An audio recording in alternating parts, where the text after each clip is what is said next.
Lakes, झीलें। आपने सुना ही होगा कश्मीर के बारे में, तो है ना। वहाँ लोग डल झील घूमने जाते हैं। कश्मीर घूमने जाते हैं तो डल झील ज़रूर जाते हैं।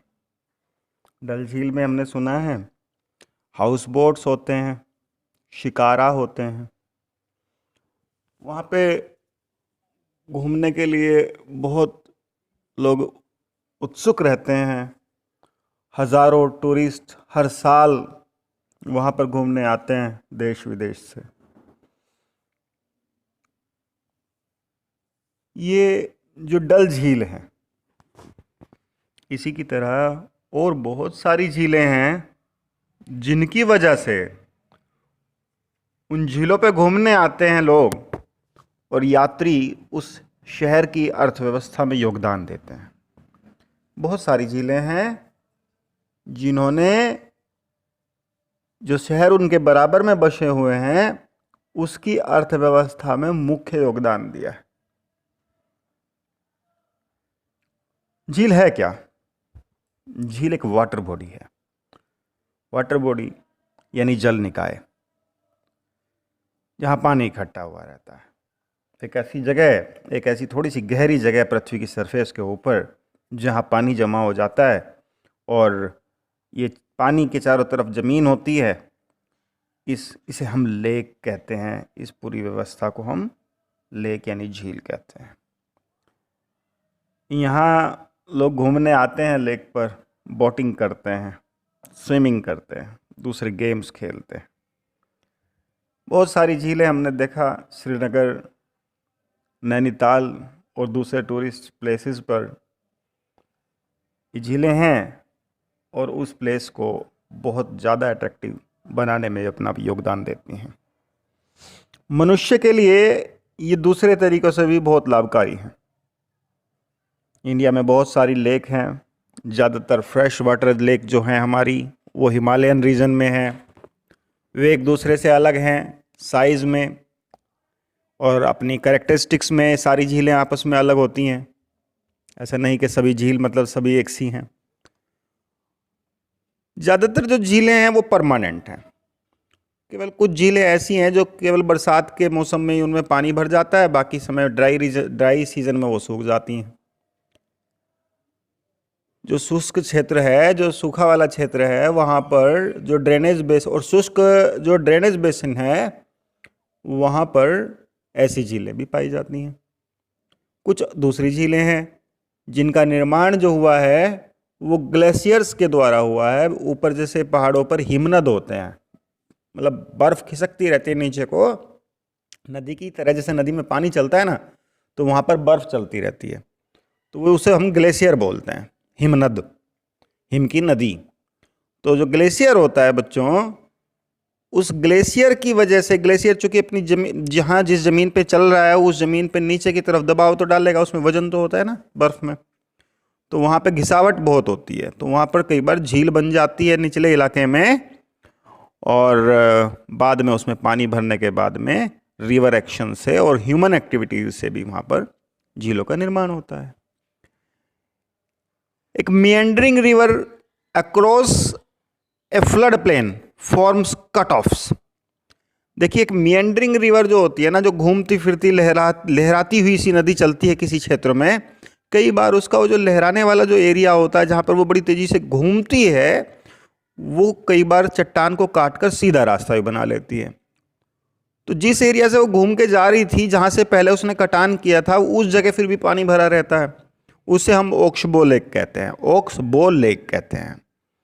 Spits and bars form lagoon in the coastal area. समुद्र तटवर्ती एरिया पर क्या होता है, कई बार ऐसी मिट्टी के जमाव हो जाते हैं जो किसी एक विशेष क्षेत्र को समुद्र से अलग कर देते हैं। पहले तो उस क्षेत्र में जो झील थी उसमें समुद्र का पानी भरा करता था, लेकिन अब उसे मिट्टी के जमाव ने समुद्र से अलग कर दिया। ऐसी एक झील हमारे देश में है, चिल्का झील। और हाँ, पुल्लिकट झील भी ऐसी ही है, कोलेरू झील भी ऐसी है।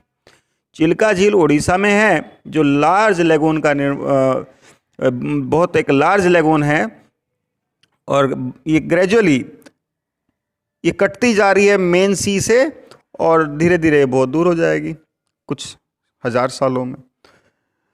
विच it was once a part, जिसका ये समुद्र का कभी हिस्सा थी, उससे अब कट के धीरे धीरे कटान होके उसमें मतलब मिट्टी से बीच में जमाव होके गैप आके और ये एक झील बिल्कुल अलग बन गई है समुद्र से। बहुत सारी झील हैं इंडिया की जो मैन मेड हैं और रिवर्स के ऊपर डैम बनाकर उन्हें बनाया गया है।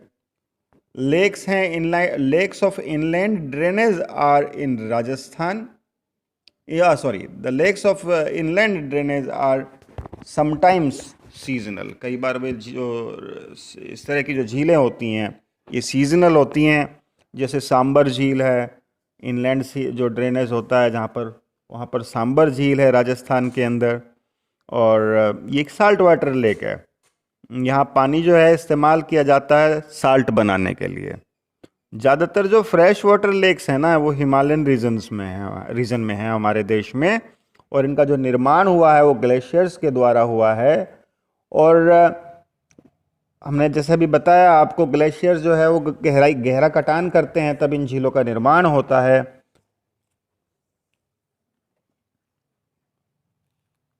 और बाद में इनमें पानी भर जाता है। ऐसे ही जम्मू कश्मीर में है वुलर झील, इसका निर्माण हुआ है प्लेट टेक्टोनिक एक्टिविटी से, और ये लार्जेस्ट फ्रेश वाटर झील है, लेक है हमारे देश के अंदर, वुलर लेक। अच्छा, डल लेक, भीमताल, नैनीताल, लोकटक, बारापानी, ये कुछ दूसरी इंपॉर्टेंट फ्रेश वाटर लेक्स हैं हमारे देश की। देखिए नेचुरल लेक तो हैं ही, इसके अलावा रिवर पर जब हम डैम बनाते हैं ना तो वहाँ भी एक झील बन जाती है। हाइड्रो पावर प्लांट के लिए हम बनाते हैं इस तरह का एक सिस्टम, वाटर प्रोजेक्ट बनाते हैं जब हम, तो वहाँ एक लेक बन जाती है, जैसे गुरु गोविंद सागर झील है भाखरा नांगल प्रोजेक्ट पर। लेक्स बहुत इम्पोर्टेंट हैं मनुष्यों के लिए। ये क्या करता है कि जैसे ऊपर से बारिश में के समय में बहुत तेज़ी से पानी आया मानसून में, हम सब जानते हैं मानसून रेंज जो होती है उसमें बड़ी तेज़ी से पानी आता है मानसून सीज़न के अंदर, और उसके बाद में काफ़ी लंबा समय ऐसा भी होता है जबकि पानी रेगुलर सप्लाई नहीं होती। लेकिन उस समय क्या होता है, ऊपर ग्लेशियर्स जो है वहाँ से पानी पिघल कर और नदियों में सप्लाई बनी रहती है। ऐसी अवस्था में जबकि पानी बहुत भारी मात्रा में आ रहा है बारिश का, तो यदि वहाँ पर झील या तालाब कोई बड़ा ना हो तो क्या होगा, बाढ़ हो जाएगी, तबाही आ जाएगी। उस पानी को यदि हम बचाकर रख लें किसी तरह से, तो वो झील के रूप में हमारे पास संरक्षित जल रहेगा जिसका हम वर्ष भर यूज़ कर सकते हैं। हमारे प्राचीन काल से ही हमारे देश के अंदर इस तकनीक पर बहुत काम हुआ है, और पूरे देश में विशेषकर तमिलनाडु में और दक्षिण भारत में इस चीज़ को उन्होंने समझा हमारे पूर्वजों ने, और बहुत सारी झीलों का, तालाबों का बड़े बड़े वहाँ निर्माण कराया गया है। आप प्राचीन काल में देखते भी होंगे, बल्कि अभी कुछ समय पहले ही तक हमारे हर गांव में के तालाब हुआ करता था, 1, 2, कई बार 3 और 5 तालाब भी होते थे एक गांव में। इसकी यही वजह थी कि जिस समय बारिश का जल आएगा, जिस समय बाढ़ रूपी जल आएगा, उसे हम संचित कर लेंगे, वो ऑटोमेटिकली उस गड्ढे में आके भर जाएगा और हम डिवास्टेशन से, विनाश से बच जाएंगे। प्लस हमारे पास एक एरिड टाइम का, एक शुष्क समय का एक पानी का स्टॉक हमारे पास अवेलेबल हो जाएगा। देखिए झीलों को जो हम आर्टिफिशियली झील बनाई जाती हैं, उनसे हम हाइडल पावर भी बनाते हैं, बिजली भी बनाते हैं, और वो क्लाइमेट को मॉडरेट रखती हैं। अपने आसपास का जो वातावरण होता है ना, क्लाइमेट होता है, जलवायु वहाँ की, उसे भी वो मॉडरेट रखती हैं। वहाँ बहुत कठोर जलवायु नहीं हो सकती जहाँ एक झील है, ज़्यादा गर्मी पड़ते ही वहाँ से वाष्पीकरण होगा और आसपास ह्यूमिडिटी बढ़ जाएगी। तो और हाँ, झील के अंदर इकोसिस्टम है जो वहाँ पे, और झील के बाहर का भी जो इकोसिस्टम है, तो वो सारा इकोसिस्टम भी ये मेंटेन रखती हैं। और नेचुरल ब्यूटी तो बढ़ाती ही हैं, टूरिज़्म बढ़ता है जिससे, और मनोरंजन का साधन बनता है ये।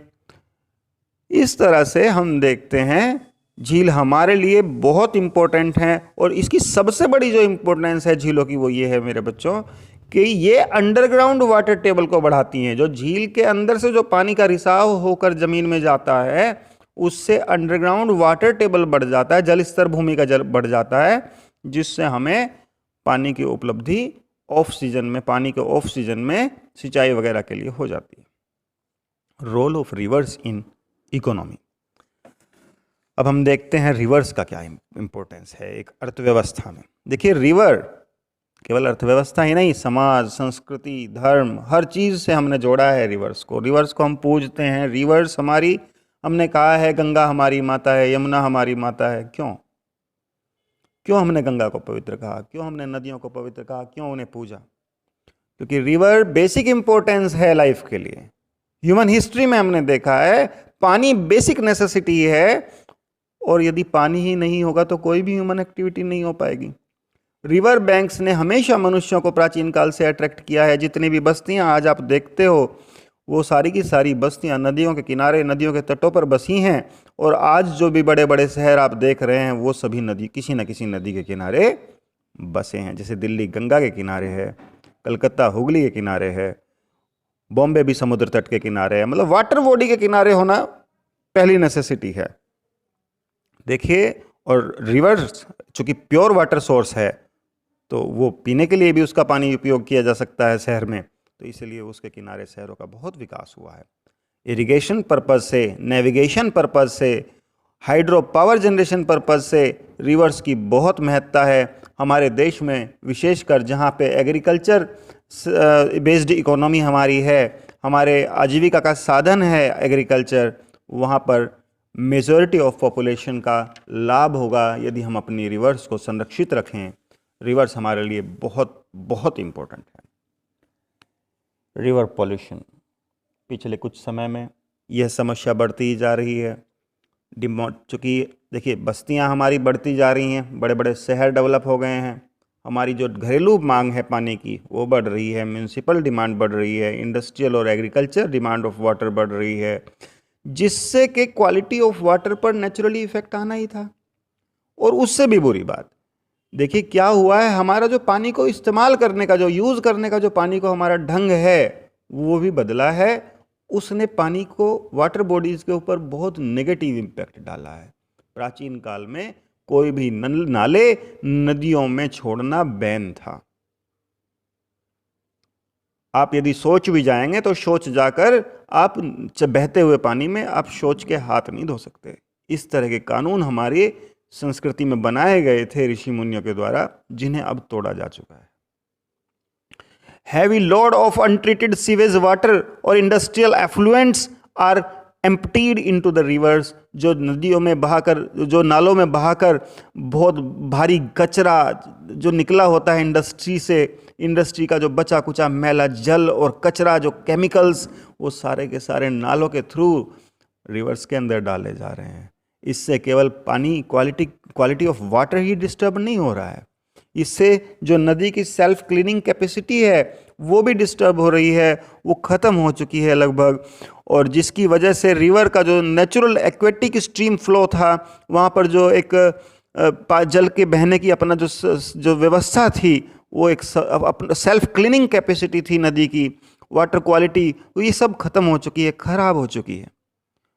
एक एक्वेटिक लाइफ हुआ करती थी नदियों के अंदर, एक जलीय जीवन हुआ करता था। नदियों का जलीय जीवन सारा का सारा समाप्त और ख़त्म होते, समाप्ति की कगार पर है। क्यों? क्योंकि वहाँ पर बीओडी और सीओडी यानी जो ऑक्सीजन, जो डाइल्यूटेड ऑक्सीजन होती है जल के अंदर, जो घुली हुई ऑक्सीजन होती है, उसकी मात्रा में बहुत कमी आ रही है। उसकी कारण है pollution. Ganga water is able to dilute and assimilate pollution loads within 20 kilometers of large cities, but the fast growing urbanization and industrialization do not allow it to happen, and the pollution level of the rivers has been rising. Ganga अपना पानी स्वयं साफ कर लेती है, कहते हैं गंगा का पानी पवित्र है, लेकिन उसके बावजूद भी शहर जो है, शहर में जहाँ जहाँ गंदगी, मल, कचरा, नाले का पानी सब नदियों में धकेला जा रहा है, उसकी वजह से ये पोल्यूशन इस कगार पर पहुंच गया है कि सेल्फ क्लीनिंग कैपेसिटी वहाँ पर कुछ नहीं कर पा रही है। डिफरेंट एक्शन प्लान्स हमारी सरकार ने बनाए हैं, उनमें से एक है नेशनल रिवर कंजर्वेशन प्लान। ये प्लान 1985 में बनाया गया था, गंगा एक्शन प्लान के नाम से इसे हम जानते हैं, और इसको बाद में बढ़ा दिया गया सभी रिवर्स तक, सभी रिवर्स की सफाई करने के लिए इसका पर्पज़ बना दिया गया, केवल गंगा तक सीमित नहीं रखा गया। नेशनल रिवर कंजर्वेशन प्लान बनाया गया 1995 में। क्या ऑब्जेक्टिव था नेशनल रिवर कंजर्वेशन प्लान का? इसका पर्पस था वाटर क्वालिटी को सुधार करना है रिवर्स की, और चूँकि ये हमारे पानी का सोर्स का हमारे देश में ये हमारे देश में पानी का सबसे बड़ा स्रोत है। पोल्यूशन अबैटमेंट वर्क किया जाना था, वो चल रहा है, काफ़ी सुधार इससे हमने किया है, लेकिन अभी भी बहुत काम बाकी है। वर्तमान सरकार इस हेतु ठोस और लॉन्ग टर्म रिजल्ट लाने वाले कार्य कर रही है। हम सब उम्मीद करेंगे उन सब का परिणाम हमारे भविष्य के लिए, हमारी मानव जाति के भविष्य के लिए, इस देश के लिए श्रेष्ठ एवं लाभकारी होगा। धन्यवाद।